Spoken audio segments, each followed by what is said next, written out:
Hey guys, it's Gabby with another edition of The Gift of Gab, and today we are going to talk about one of my favorite subjects in voiceover, marketing and branding. Stick around. Well, I have a wonderful electronic invention I want you to see. It looks something like this. We hear a lot of people, especially on social media, talking about personal branding, right? Your personal brand is really important today for pretty much everybody. Every business professional, every person who's out there has a presence now in a way that didn't really exist in the past. You know, it has everything to do with your causes, your beliefs, your ethics, your morals, right? Like all of the different things that encompass you as a person and where your heart lies. But your business has to have a brand too. Yeah. And voiceover, it can be rough, especially for beginners, because you're looking at a small lens when you're just starting out in this industry. And that tiny lens can sometimes be a little bit too narrow. And so you don't yet know how to compare yourself to other voice actors, how to do a true competitive analysis for things like marketing and branding. And so, unfortunately, what happens is you end up coming up with something that you think is super clever and that is super original. And it turns out it's not. The voice of choice. Sorry, not going to cut it. Oh my God. In my years of doing this, I have seen literally 300 or so voices of choice. And the problem really comes down to, what does that even mean?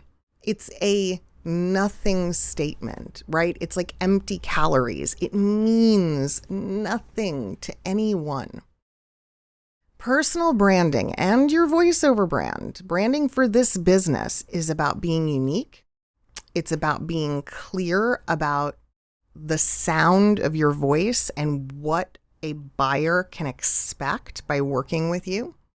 It's about painting a picture of what your voice is before they even hear you, which is a super difficult thing to do. It has to meet the expectations and the needs of the people that are buying.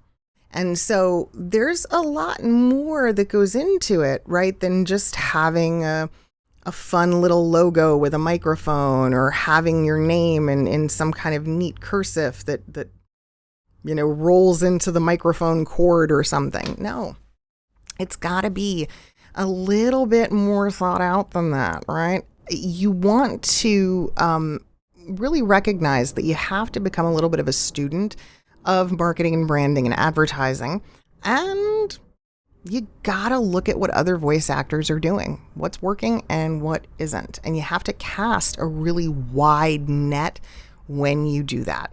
Your voiceover brand has to be easy on the eyes, and it has to be very powerfully worded, okay? Because if it's not, it's gonna fall flat. Something I always tell people who are very new and just starting out, you don't need a brand right now.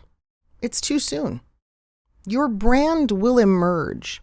It will develop, because the longer you're in this, the more you're going to see a trend in hiring and the types of people that hire you. And you're going to start to get a sense of where people are using your voice and why.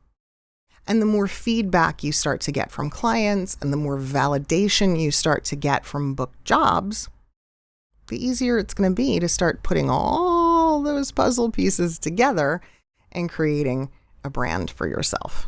If you have questions about branding and marketing, oh my God, please reach out. I love it. I love it so much. I am like a branding marketing nerd. It is really something that I'm super passionate about. So I would love to help you with a brand if you feel like you're at that point. Or if you have questions about your existing brand, happy to talk to you about them. Reach out through my website, GabrielleNistico.com. Take a look at some of the options and classes I have there. You can also book a 15-minute free consultation with me and check out this video. It might help too.